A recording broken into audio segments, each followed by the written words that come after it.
Here's an interesting theory. I think if you have less money, depending on age, obviously, let's just say a young person who has a lot of money, a young person who has little money.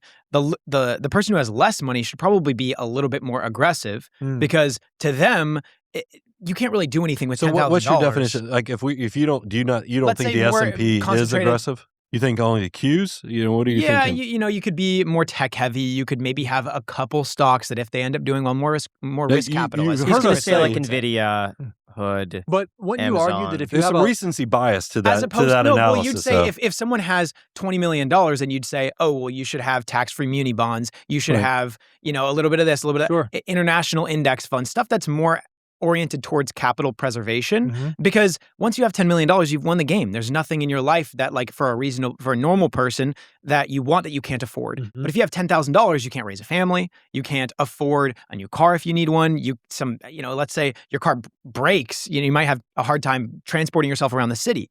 You still need to work in order to afford the things that you want. Someone with $10 million does not. So it's reasonable that they would go into capital preservation as opposed to the other person going into